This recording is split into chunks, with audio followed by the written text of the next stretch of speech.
제완공은 본국으로 돌아갔다. 관중이 아랜다.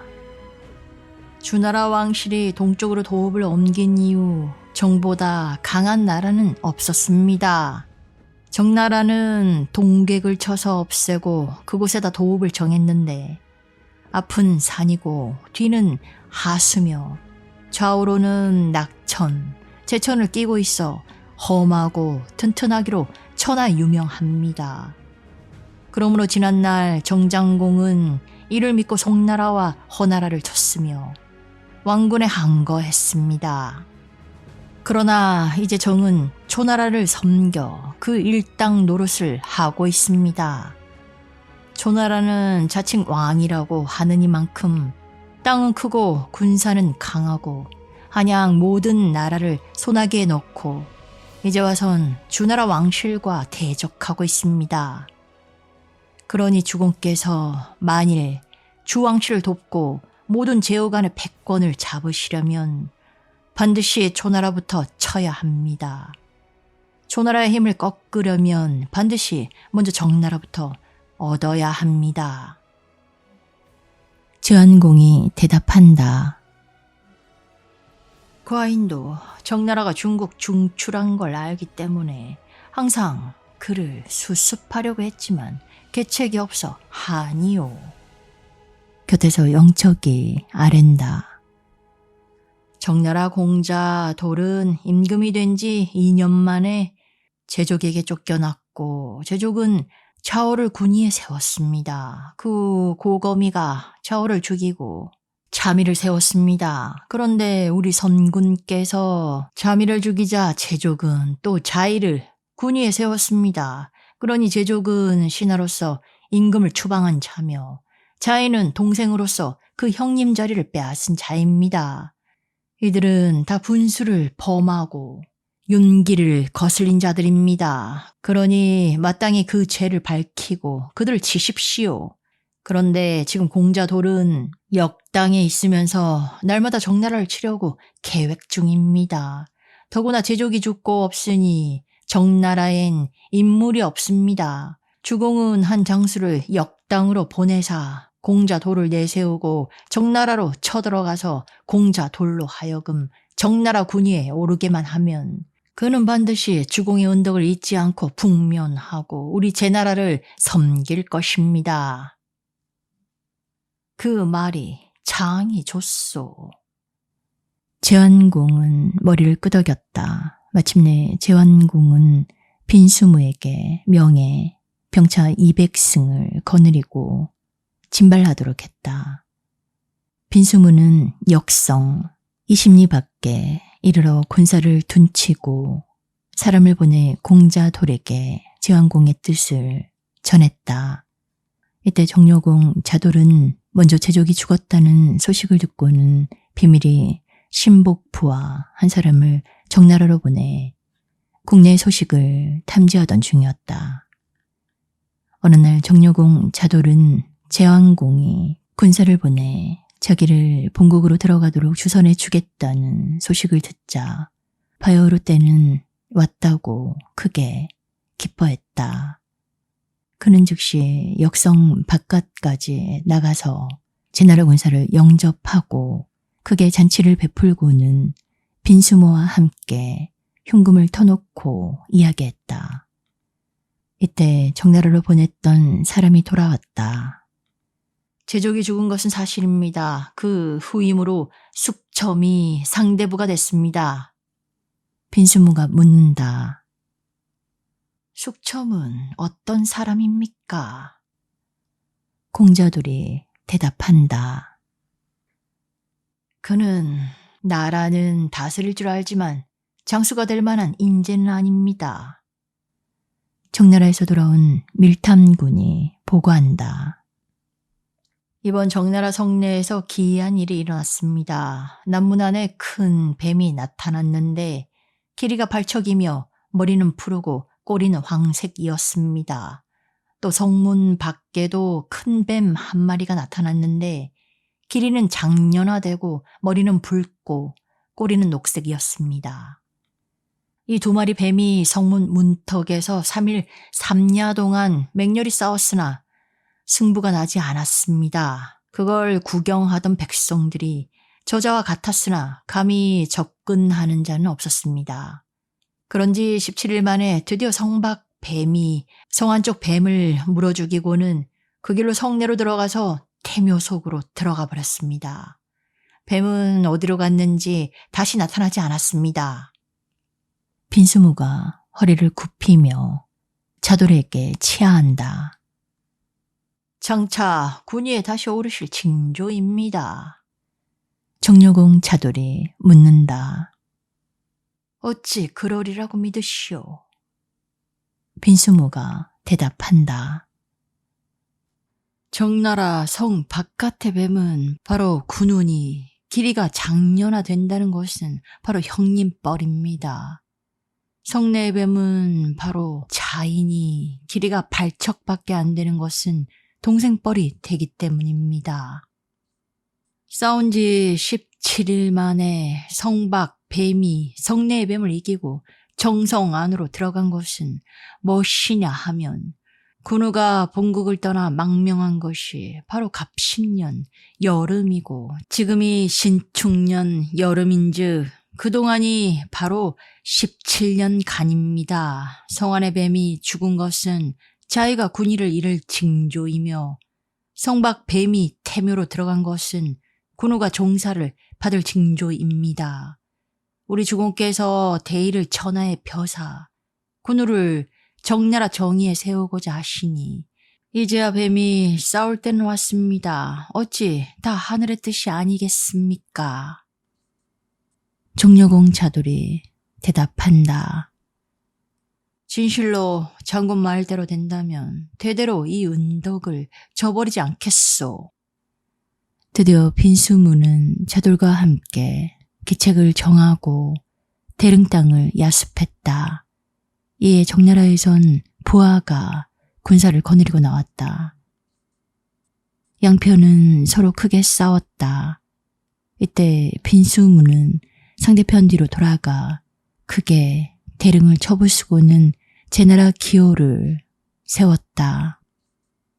부하는 도저히 힘으로 당적할 수 없음을 알고 병차에서 내려와 제군 앞에 토항했다.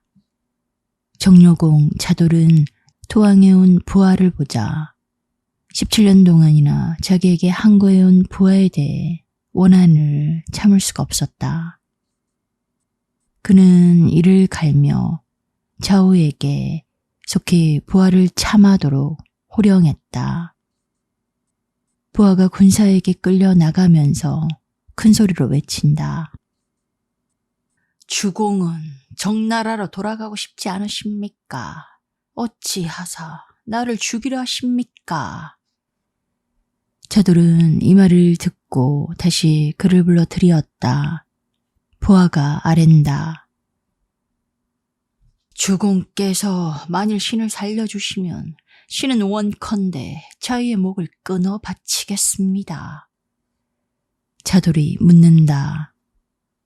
내 무슨 계책이 있기에 능히 자위를 죽일 수 있다고 하느냐. 거짓말로서 과인을 비웃고 이곳을 벗어나 정나라로 돌아가려는 것 아니겠느냐. 부하가 열심히 말했다. 지금 정나라 정사는 숙첨이 주장하고 있습니다. 신은 원래 숙첨과 절친한 사이입니다. 주공께서 저를 용서해 주신다면 신은 정나라로 몰래 들어가 숙첨과 함께 상의하고 자위의 목을 반드시 좌에 바치겠습니다. 차돌이 눈을 부라리며 크게 꾸짖는다. 늙은 도적 간사한 여우야. 내 어찌 감히 나를 속일 수 있으리요. 내 너를 놓아주면 성으로 들어가 숙첨과 함께 군사를 거느리고 나와 나에게 항거할 것 아니냐. 곁에서 빈수무가 말한다. 부하의 처자가 지금 대릉에 있습니다. 역성에 수금해 두고 볼모로 삼읍시다. 부하가 머리를 조아리고 아랜다. 만일 신이 신의를 지키지 못하거든 신의 처자를 죽입시오. 또한 하늘에 해를 두고 맹세하리다. 그제야 자돌은 부하를 석방했다. 부하는 밤에 정성으로 들어갔다. 즉시 그는 숙첨을 찾아갔다. 숙첨이 부하를 보자 크게 놀라며 묻는다. 그대는 대릉 땅을 지키기로 했는데 어찌 한밤중에 돌아왔소? 부하가 말한다. 제후가 정나라 군의를 바로잡으려고 대장 빈수무에게 대군을 거느리게 하고는 공자도를 귀국하게 하였기 때문에 이미 대릉을 잃었습니다. 하는 겨우 밤을 이용해서 이곳까지 도망왔으나 장차 제군이 조만간에 쳐들어올 것인즉 사태가 매우 급합니다. 그러니 그대는 자의의 목을 참하고 성문을 열고 그대를 영접하고 부귀를 보전하는 동시 또한 백성을 도탄에 건지도록 하시오. 재앙을 돌려 복되게 하는 것이 바로 지금인즉 때를 놓치면 후회해도 소용없습니다. 숙첨이 한참 만에 묻는다. 내 지난날 옛 주공을 모셔와 임금으로 세우자고 주장하다가 제족에게 저지를 당했소. 이제 제족이 죽고 없으니 이는 하늘이 옛 임금을 도우심인가 하오. 하늘을 어기면 허물을 짓는 법이오. 그러나 장차 어찌 좋을지 계책이 서지 않는구려.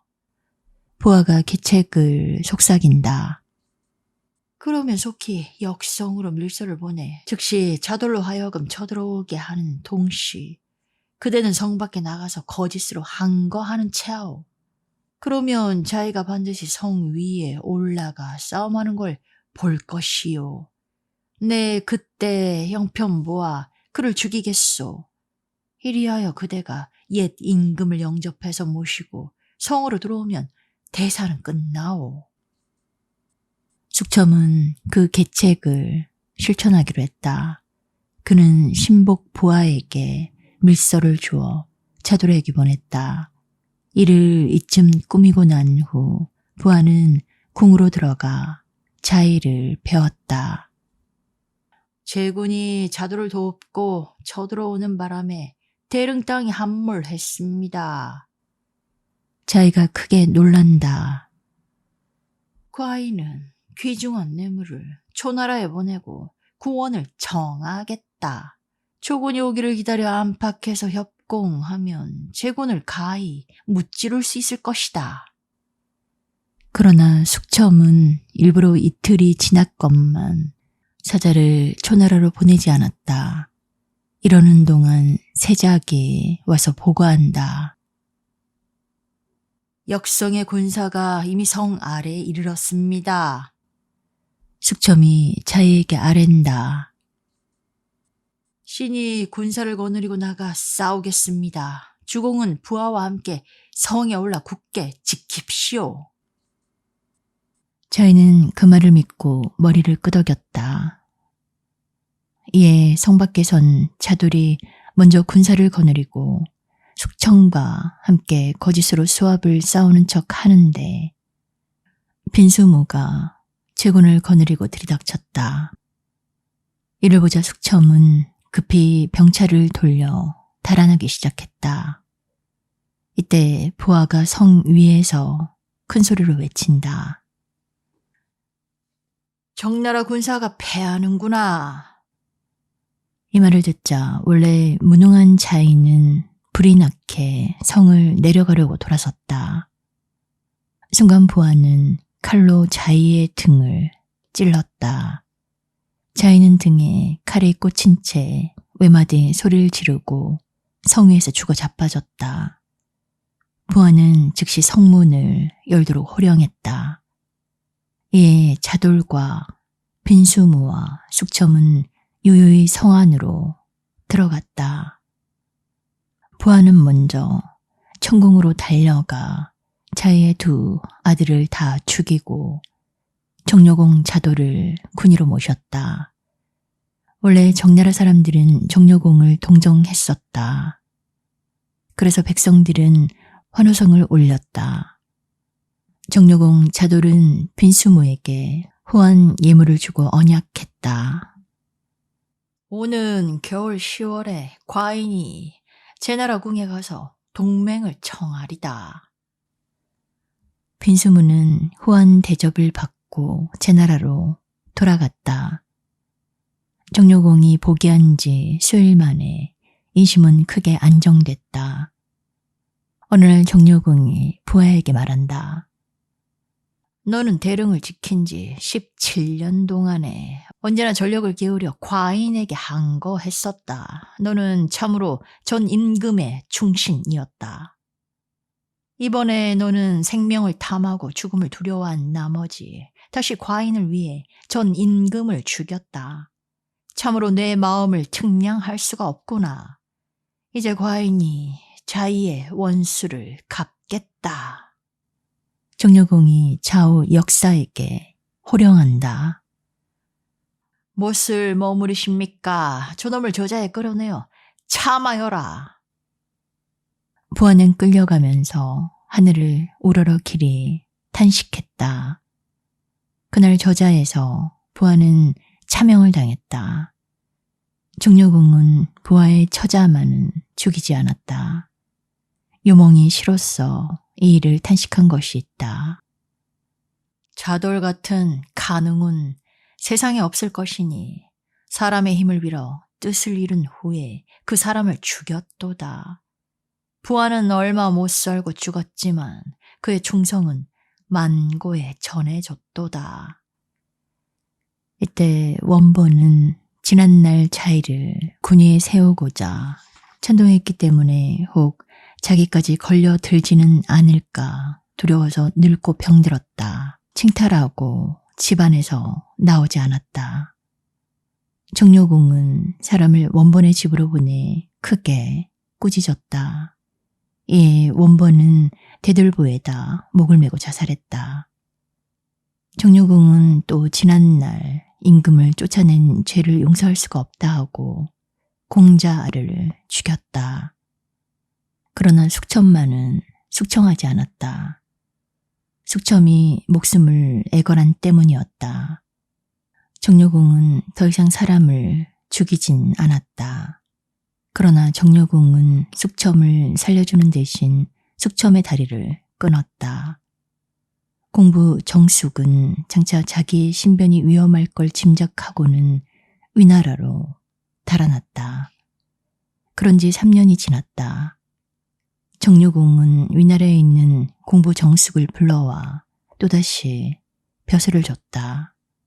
가히 공숙의 잔손을 죽여 그 대를 끊을 순 없다. 그리고 제족은 이미 죽었으니 지난날 일을 논할 수 없다 하고 다시 숙첨을 정경으로 삼고 도숙과 사숙도 대부로 삼았다. 그 당시 정나라에선 숙첨, 도숙, 사숙 세 사람을 삼량이라고 했다. 한편 제왕공은 정료공 자돌이 귀국해서 다시 군위에 앉고 위, 조, 두 나라가 지난 겨울에 또한 동맹에 가입하겠다고 자청해왔기 때문에 다시 모든 나라 제후를 크게 모은 후 희생을 죽이고 새로 규약을 정하기로 했다. 관중이 제왕공에게 아랜다. 주공은 새로 폐업을 세웠으니 모든 일을 간편히 합시오. 제왕공이 의아하다는 듯이 묻는다. 간편히 하라니 어떻게 하란 말이오? 관중이 대답한다. 진, 제, 주는 북행 땅에서 동맹한 이래 우리 제나라를 섬기되 배신한 일이 없으며 조나라는 비록 매응회 때 참석하진 않았으나 우리가 송나라를 쳤을 때 함께 거사했습니다. 그러니 이 네 나라는 번거롭게 두 번씩 오랄 것 없습니다. 다만 송, 위 두 나라가 한 번도 회에 협력한 일이 없으니 이번엔 그 둘만을 부르기로 하고 모든 나라가 한마음으로 단결되면 그땐 다시 모두 모여 맹약을 정하도록 합시오. 이때 바깥에서 시신이 들어와 고한다. 조왕께서 송이 조정이 들어와 예로서 아련했다는 것을 우리나라에게 알리도록 사신 선자를 보냈다고 합니다. 그런데 사신 선자가 이미 위나라에 당도했다는 소식이 왔습니다. 관중이 아랜다. 이쯤 되면 송나라는 우리와 동맹하게 됐습니다. 천하의 사신이 우리나라로 오는 도중 위나라까지 왔다 하니 주공은 이참에 친히 위나라에 가셔서 모든 제후를 불러 회견합시오. 제원공은 사자를 송, 위, 정나라로 보내 위나라 견 땅에 모이도록 했다. 이리하여 위나라 견 땅에서는 제후와 위후와 천자의 사신인 선자와 송우의 정우가 모였다. 그러나 제왕궁은 그들에게 사별의 맹세를 강요하지는 않았고 다만 정중히 서로 읍하고 환담한 후 헤어졌다. 모든 나라 제후는 제왕궁이 그들에게 조금도 강요하는 것이 없는 데에 대해 크게 감동했다. 그 제왕궁은 모든 제후가 진심으로 자기에게 복종하는 걸 알고서는 크게 송, 노, 진, 위, 정, 허 모든 나라를 유땅으로 불러 모으고는 사별하고 동맹하고 비로소 맹주의 칭호를 받았다. 이때 주리왕 3년 겨울이었다. 한편 초문왕 웅자는 식나라 식부인 규씨를 자기 부인으로 삼은 후 깊이 총애했다. 이리하여 3년 동안은 규씨는 웅간, 웅운 두 아들을 낳았다. 그러나 규씨는 비록 초나라 궁에 있으면서도 항상 멸망한 식나라를 잊지 않고 3년이 지났건만 한 번도 초문왕과 말을 하지 않았다. 초문왕이 참다 못해 묻는다. 말하지 않는 까닭이 무엇이냐? 규씨는 대답 없이 울기만 했다. 초문왕은 굳이 그 까닭을 들어야겠다고 우겼다. 그제야 규씨는 처음으로 대답한다. 부인의 몸으로서 두 남자를 섬겼으니 비록 절개를 위해 죽진 못했을 망정 또 무슨 면목으로 사람을 대해 말할 수 있으리까. 규씨는 말을 마치자 한없이 눈물을 흘렸다. 호중 선생이 시로써 이 일을 읊은 것이 있다. 식나라는 망하고 몸은 초나라 궁에 있어 돌아본즉 봄바람에 모두가 꽃이 오구나. 옛정을 잊지 못해 눈물로 세월을 보내니 어찌 부귀용화로서 한을 풀 수 있으랴. 초문왕은 유씨가 치근했다. 이 일은 모두 최후 헌무가 저질러 놓은 일이다. 짐은 부인을 위해 그 원수를 갚아주리라. 그러니 부인은 과도히 슬퍼 말라. 드디어 초문왕은 군사를 일으켜 채나라로 쳐들어갔다.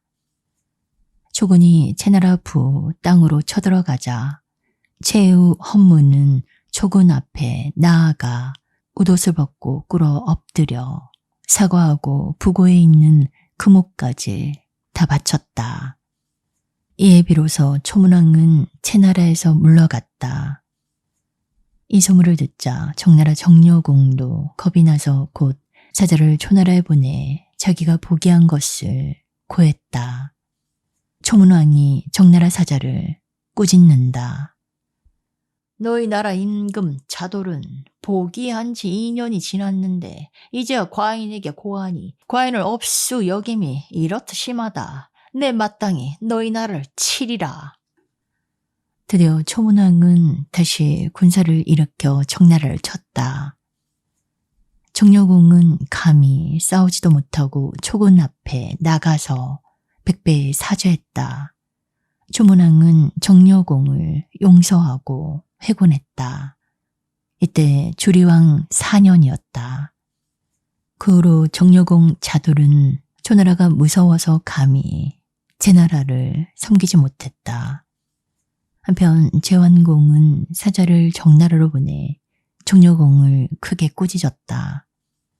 정려공은 상경 숙첨을 제나라로 보냈다. 숙첨이 제나라에 일러 제완공에게 아랜다. 지금 우리 정나라는 초군의 위세에 견딜 수가 없어 밤낮 성만 지키고 있습니다. 그래서 자연 귀국에게 그간 세물을 바치지 못했습니다. 만일 군우께서 초나라를 눌러주시면 우리 주공인들 어찌 조석으로 군우를 섬기지 않겠습니까? 제완공은 정나라 숙첨에 불손한 변명을 미워했다. 제완공은 두말 않고 숙첨을 군부에 잡아 가뒀다. 어느 날 밤 숙첨은 군부의 담을 넘고 도망쳐 정나라로 돌아갔다. 이로부터 정나라는 제나라를 등지고 초나라만 섬겼다. 그 주리왕은 왕위에 있은 지 5년 만에 세상을 떠났다. 그 뒤 이어 왕자 낭이 왕위에 올랐다. 그가 바로 죄왕인 것이다. 죄왕 2년 때 일이다. 그간 초문왕 웅자는 여색만 즐기고 정사는 돌보지 않은 채 싸움만 좋아했다. 지난해 초문왕은 파나라 임금과 함께 신나라를 친 일이 있었다. 그러나 초문왕은 파나라 군사를 몹시 멸시하고 혹사했다. 마침내 파나라 임금은 대로하고 반란을 일으켰다. 이때 초나라 지방을 지키던 수장 여모는 어떻게 신세가 급했는지 수채구멍으로 빠져나가 헤엄을 쳐 달아났다. 그러나 초문왕은 파군을 진압하지 못하고 도망온 여모를 즉시 잡아 죽였다. 이에 염씨 일족은 속으로 초문왕을 몹시 미워했다. 그들은 사람을 파나라로 보내 함께 초나라를 치기로 짜고는 자기들은 내용하기로 언약했다. 드디어 파군이 초나라를 치고 초문왕은 친히 군사를 거느리고 나아가서는 나룻가에서 크게 싸웠다. 그러나 내부에서 원한을 머금고 시기만 기다리던 염씨 일족 수백 명을 어찌 막을 수 있으리요. 이때 염씨 일족은 초군으로 가장하고 초진 안에 들어가 원수를 갚고자 초문왕을 찾았다. 그중 한 사람이 초문왕을 보자 그는 파군과 싸우는 척하고는 활을 잔뜩 잡아당겼다가 문득 돌아서면서 초문왕을 쐈다. 화살은 마침 얼굴을 돌리던 초문왕의 뺨에 들어맞았다. 이에 염씨 일족은 닥치는 대로 초군을 쳐 죽였다. 초군은 크게 어지러웠다. 이때 기회를 놓치지 않고 파군이 크게 쳐 들어왔다. 초군은 대패하고 초문왕은 뺨에 화살을 맞은 채 달아났다. 파나라 임금은 감히 초군을 추격하지 못하고 군사를 거두어 본국으로 돌아갔다. 생존한 염씨 족속은 파군을 따라가 다 파나라 사람이 됐다. 한편 초문왕은 패잔군을 거느리고 성문으로 돌아갔다. 그때 밤이 깊은 후였다. 초군은 성문을 두드렸다.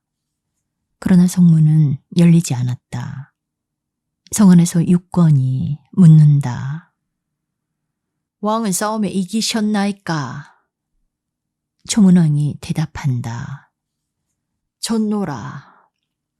성문 속에서 육권의 목소리가 다시 들린다. 선왕 이래 우리 초군은 싸워서 진 일이 없습니다.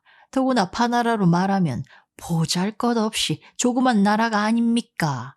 그런데 왕은 친히 군사를 거느리고 나아가 졌으니 모든 사람의 웃음거리가 되지 않을 수 없습니다. 그간 황나라가 우리에게 조례하지 않고 있습니다. 만일 왕께서 황나라를 쳐서 이기고 돌아오시면 이 조소를 면할 수가 있습니다. 드디어 성문은 열리지 않았다. 초문왕이 분연히 모든 군사에게 말한다. 이번에 가서 또 이기지 못하면 과인은 결코 돌아오지 않으리라.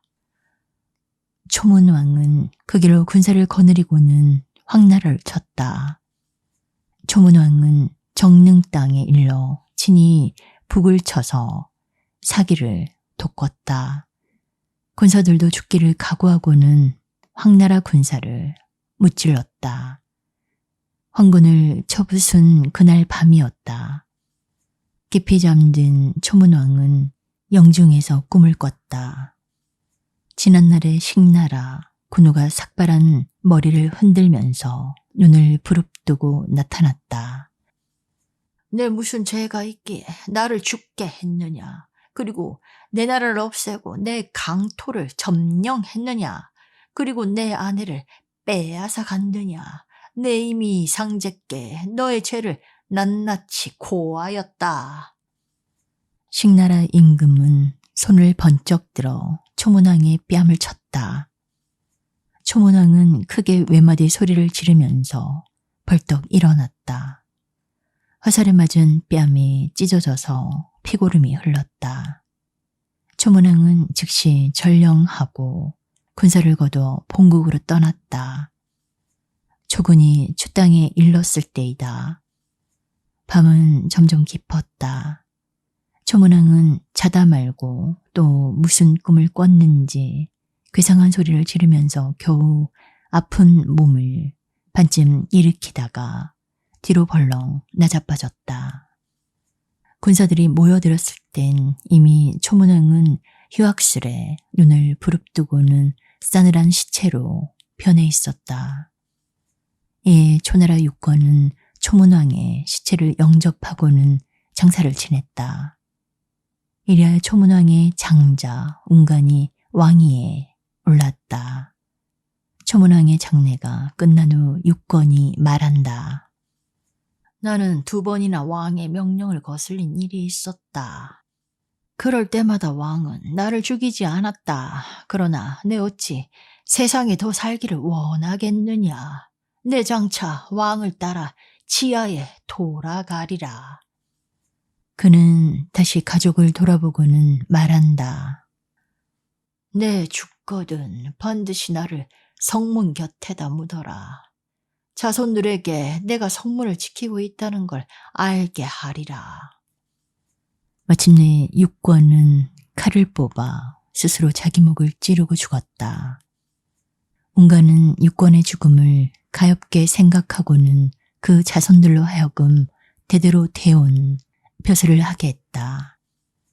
선유 좌구명은 그의 저시 춘추에서 육권을 애군한 사람이라고 했다. 그래서 후세 사관이 시로써 좌구명을 반박한 것이 있다. 군사를 거느리고서 임금을 간하고 또 성문을 열어주지 않았으니 해괴한 일이다. 만일 이런 걸로 충성이니 애군이니 한다면 난신, 적자도 다 할 말이 있으리라. 정려공은 초문왕이 죽었다는 소식을 듣고는 매우 기뻐했다.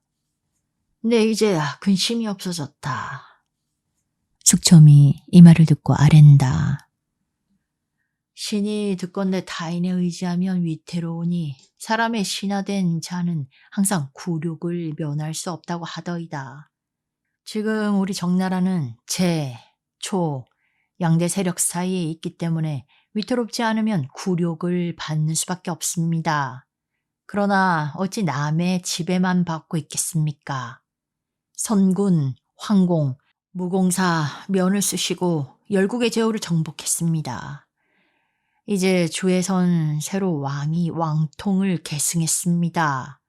듣건대 쾌, 진, 2 나라는 왕께 가서 조례하고 왕은 그들에게 잔치하시고 또 옥 5쌍과 말 3피를 하사하셨다고 합니다. 주공도 주에 조공하시고 왕의 총애를 입수사 선군들의 경사지업을 닦으시면 비록 대국들이 우리를 간섭할지라도 좋게 두려울 건 없습니다. 정려공은 대단히 좋은 계책이다 하고 대부 사숙을 불러 즉시 주에 가서 왕께 조례하고 오라 하고 분부했다. 사숙은 왕실에 바칠 공물을 가지고 주나라로 갔다. 사숙이 주나라에 갔다가 돌아와서 보고한다.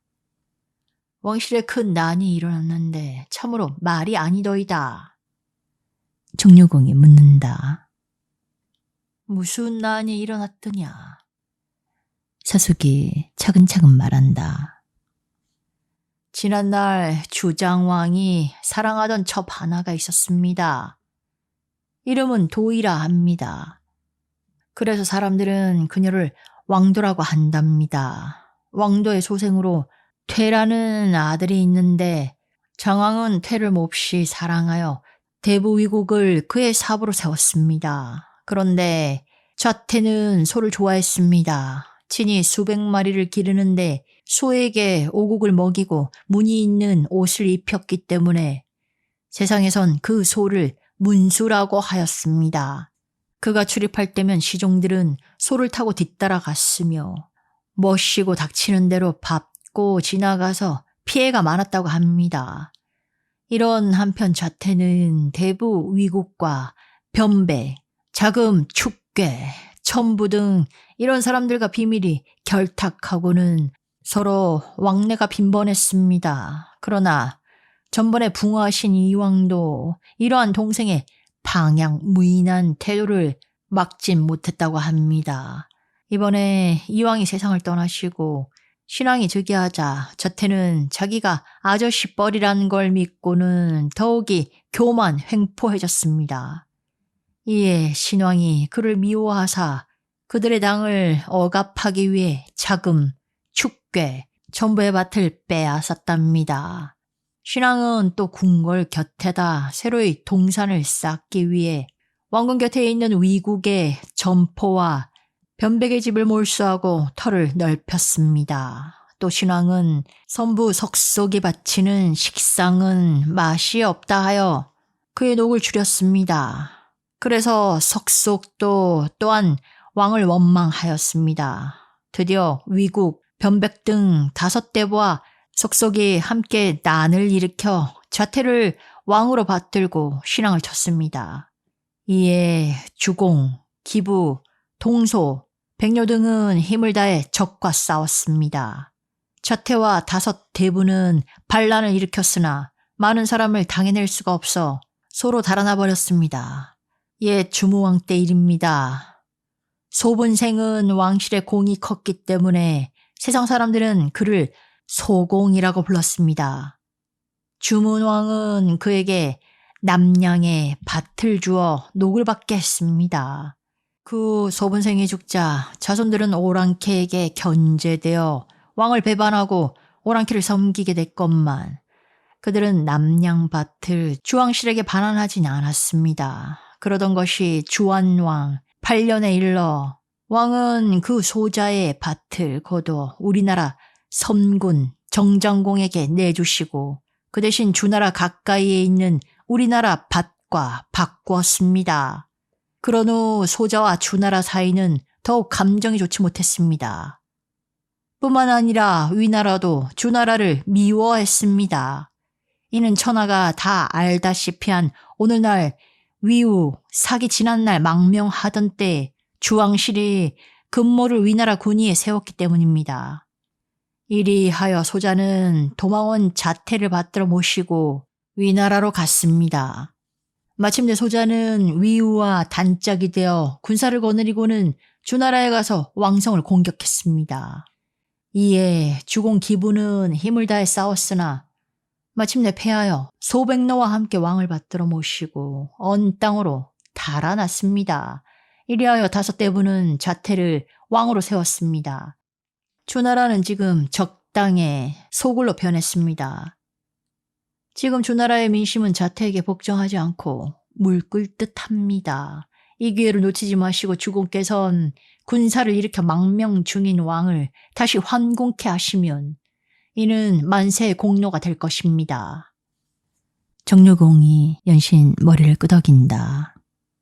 그 말이 대단히 좋다. 나약한 자태가 믿는 것은 위나라와 소자의 무리들이다.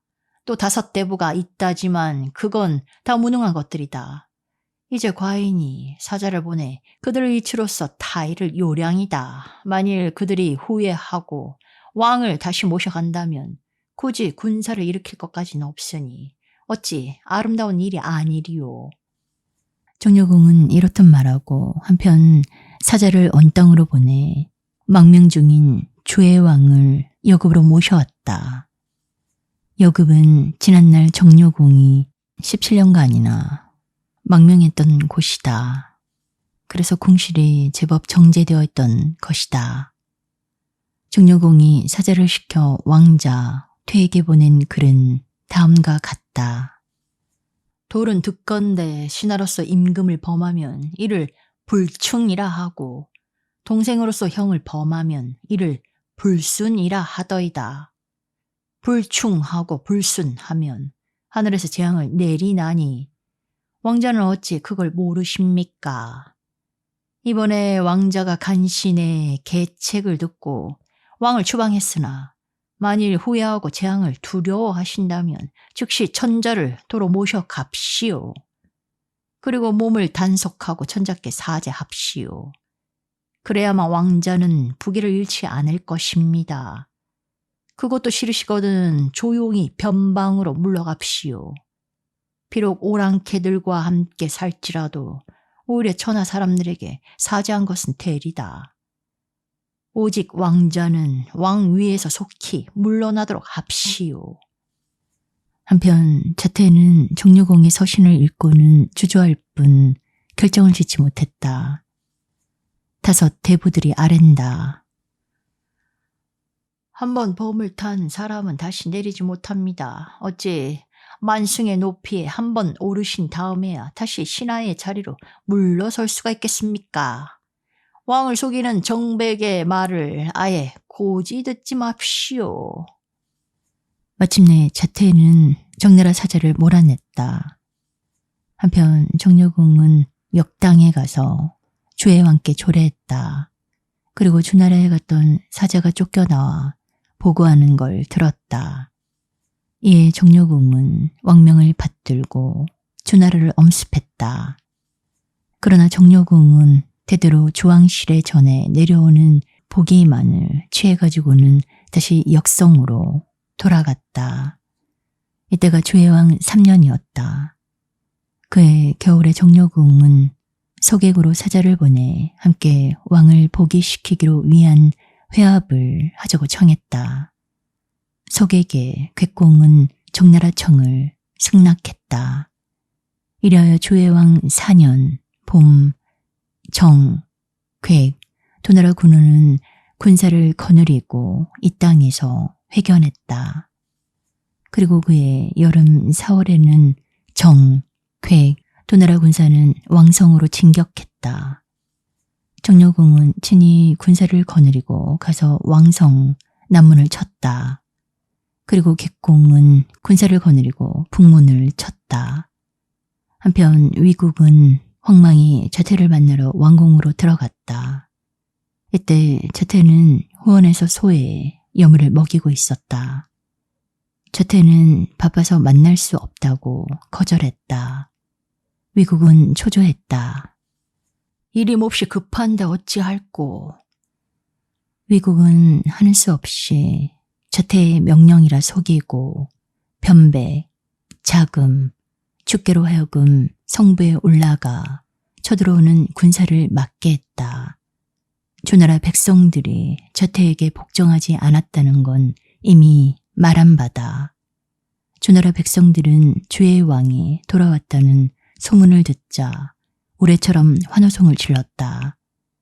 백성들은 성난 파도처럼 성으로 몰려가서 다투어 성문을 열어젖히고는 주의 왕을 영접했다. 한편 위국은 사세가 이미 이렇게 된 줄도 모르고 집에서 국서를 쓰고 있었다. 그 국서는 위나라에게 구원을 청하는 내용이었다. 그가 국서를 다 베끼기도 전이었다. 종소리와 북소리가 사방에서 났다.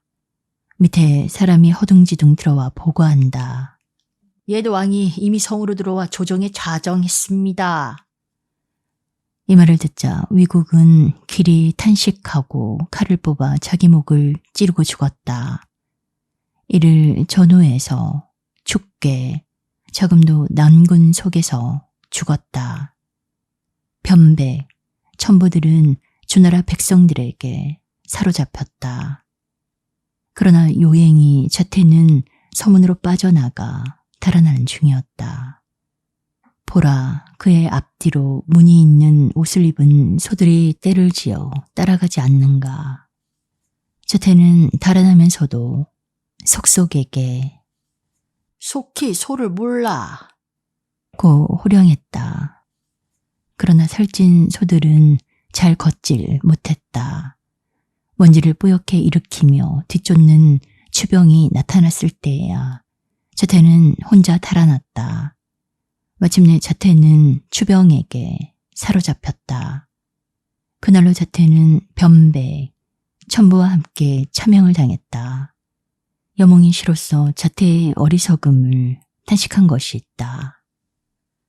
총애를 믿고 맘대로 굴면서도 만족하지 못해서 비밀의 악당들과 사귀어 간악한 꾀를 냈도다. 1년 남짓 왕에 있으면서 멋을 했던고. 차라리 관문 밖에서 소나 기르는 것이 마땅했으리라. 또 제왕궁은 이미 맹주가 됐음에도 불구하고 왜 주혜왕을 복귀시키지 않고 공을 괴객에 뺏겼느냐에 대해 이를 탄식한 시가 있다. 천자가 다른 나라로 몸을 피했으니 이는 구묘의 수치로다. 다만 객만이 분주의 충성을 다했구나. 왜 관중은 계책을 쓰지 않고서 그 당시 제1공을 남에게 넘겨줬던고. 주혜왕은 다시 왕위에 오르자 정나라에게 호로 이동의 땅과 반감을 하사하고 서객공에겐 죽천 땅과 술잔 여러 개를 하사했다. 이리하여 정려공과 서객공은 주혜왕께 절하고는 물러나와 각기 본국으로 돌아왔다. 그러나 정려공은 도중에 병이 나서 겨우 본국에 돌아가자 바로 세상을 떠났다. 모든 신하는 세자 첩을 받들어 군위에 모셨다. 그가 바로 정문공인 것이다. 주혜왕 5년 때 일이다. 진나라 진성공이 공자 어구가 혹 자기에게 모반하지는 않을까 의심한 나머지 공자 어구를 죽인 사건이 일어났다. 공자 완의 자는 경중이니 그는 성군 진여공의 아들로서 평소 어구와 친한 사이였다. 그는 어구가 죽음을 당하는 것을 보고는 자기의 생명도 위태로울 것을 알고는 제로 달아났다. 제왕공은 망명온 공자완을 용납하고는 그에게 왕정이란 벼슬을 줬다. 하루는 제왕공이 공자완의 집에 가서 술을 마시며 즐기는 동안 어느덧 해가 저물었다. 제왕공이 분부한다. 속히 촛불을 밝혀라. 이 밤의 미진한 흥을 풀리로다. 그러나 공자완은 분부를 받들지 않았다. 신은 다만 낮에만 주공을 모시기로 하였습니다. 그러므로 감히 촛불까지 밝히고 술자리를 계속할 수는 없습니다. 제왕공은 조그만 일에도 조심하고 삼가하는 공자완의 태도에 대해 그대는 실로 예의가 있다. 찬탄하고 자리에서 일어나 궁으로 돌아갔다. 그 이튿날 제왕공은 공자완이 임금을 대하는 태도와 그 어짐을 표창하기 위해 전지방을 그에게 주고는 그곳 소출로 녹을 받게 했다. 이리하여 진나라 공자완은 후세에 전시에 시조가 됐다. 그의 노나라 노장공은 혼인을 추진하기 위해 방땅에 가서 제나라 대부 고해와 만났다. 그들이 서로 만난 데엔 다음과 같은 일이 있었기 때문이다. 즉 노부인 문강은 친정 오빠며 동시에 정부였던 제양공이 참살당한 후 날마다 애통한 나머지 해소병에 걸려 자리에 누워 있었다. 이에 내시가 거의로 하여금 문강의 진맥을 보게 됐다. 오랫동안 남자의 굶주린 문강은 음탕한 마음을 참지 못해 거의를 궁에 머물게 하고는 침식을 함께 했다. 그 거의는 거나라로 돌아갔다. 문강은 진맥해야겠다면서 2번이나 거나라에 가서는 그 의사 집에서 숙식했다. 거나라 의사는 문강의 음욕을 만족시키느라 나날이 수척했다.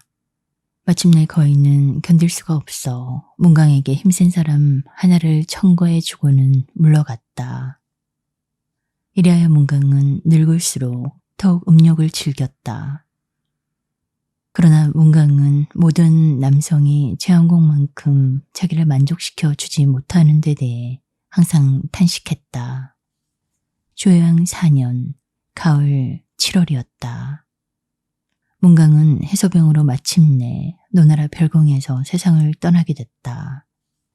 문강이 노장공에게 유언한다. 나는 제나라 사람으로서 노나라에 시집왔다. 내 듣건대 제나라 선군 제양공의 여식이 이미 장성해서 나이 18세라고 하는구나. 너는 지난날 언약한 바와 같이 속히 제녀와 결혼하여 육궁의 위를 바로잡게 하여라. 그리고 상기가 끝나야 혼인할 수 있다는 그런 제도에 구애당하지 마라. 그래야만 내가 구천에 있을지라도 걱정을 놓을 것이다. 문강이 유언을 계속한다. 또 나의 친정인 제나라가 바야흐로 폐업을 도모하는 중이다. 너는 삼가 그를 섬기고 대대로 내려오는 2 나라 우호에 어긋남이 없게 하여라. 문강은 말을 마치고서는 세상을 떠났다. 노장공은 예법에 의해 문강을 장사시켰다. 노장공은 즉시 문강의 유언대로 그의 혼인하려고 모든 신하와 더불어 상의했다.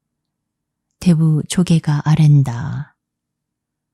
주공은 대상을 당하사 지금 빈소를 모시고 있는 몸이니 시급히 혼인할 수 없습니다. 청컨대 3년 상이 끝난 후 거행합시오. 노장공이 대답한다. 내 어머님의 유언을 지키기 위함이다. 상중에 하는 것이 너무 빠르다면 탈상하고 하기는 너무 늦다. 그 중간쯤에서 하는 것이 좋지 않을꼬. 예, 모든 신하는 상의하고 소상이나 마치고서 청혼하기로 했다. 그 이듬해 대부 고해가 노장공이 혼사를 정하려고 제나라 방땅에 가서 제완공과 만났던 것이다. 고해가 납해 예를 올리자 제완공이 정중히 말한다.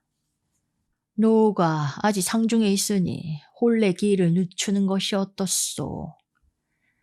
이리하여 주해왕은 7년에 일러서야 혼사에 관한 쌍방 의견을 정해줬다.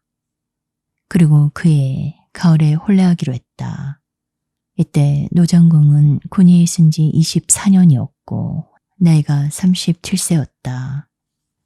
노장공은 워낙 노총각이기 때문에 죽은 제양공의 여식을 아내로 맞이하게 된 것을 몹시 기뻐했다. 그래서 그는 모든 것을 극히 사치스럽게 했다.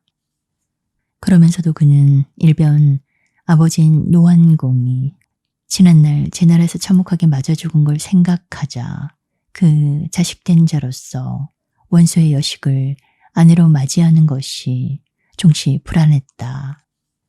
예, 노장공은 아버지 노안공의 신의를 모셔둔 궁을 다시 중건하고 그 대들보를 아름답게 단청하고는 그 석가래마다 정묘한 조각을 베풀었다. 즉 죽은 영혼에게 아첨했던 것이다.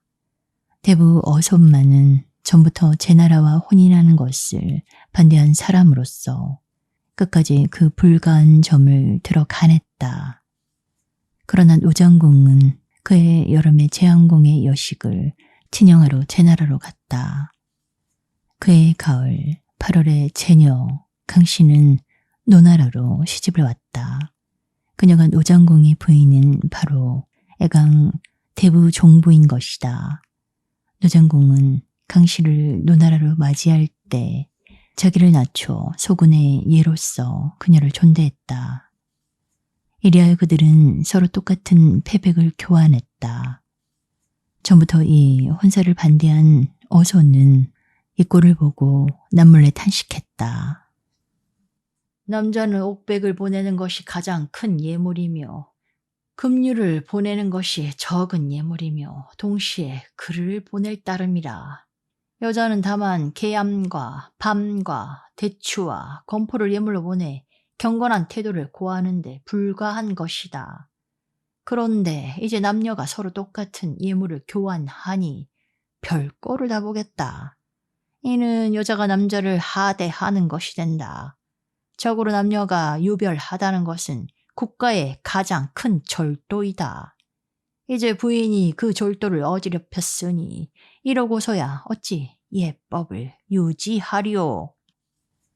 어떻게 제나라 강씨가 노나라에 출가한 후로 제, 노, 두 나라 우호는 더욱 두터워졌다. 그 제완공은 노장공과 함께 군사를 연합해서 서나라를 치고 오랑캐를 쳤다. 이 서나라와 오랑캐는 다 제나라에게 신하로서 복종했다. 이때 정문공은 제나라 세력이 날로 커짐을 보고는 혹 자기 나라로 쳐들어오지는 않을까 두려워서 나머지 드디어 사제를 제나라로 보내 동맹을 청했다.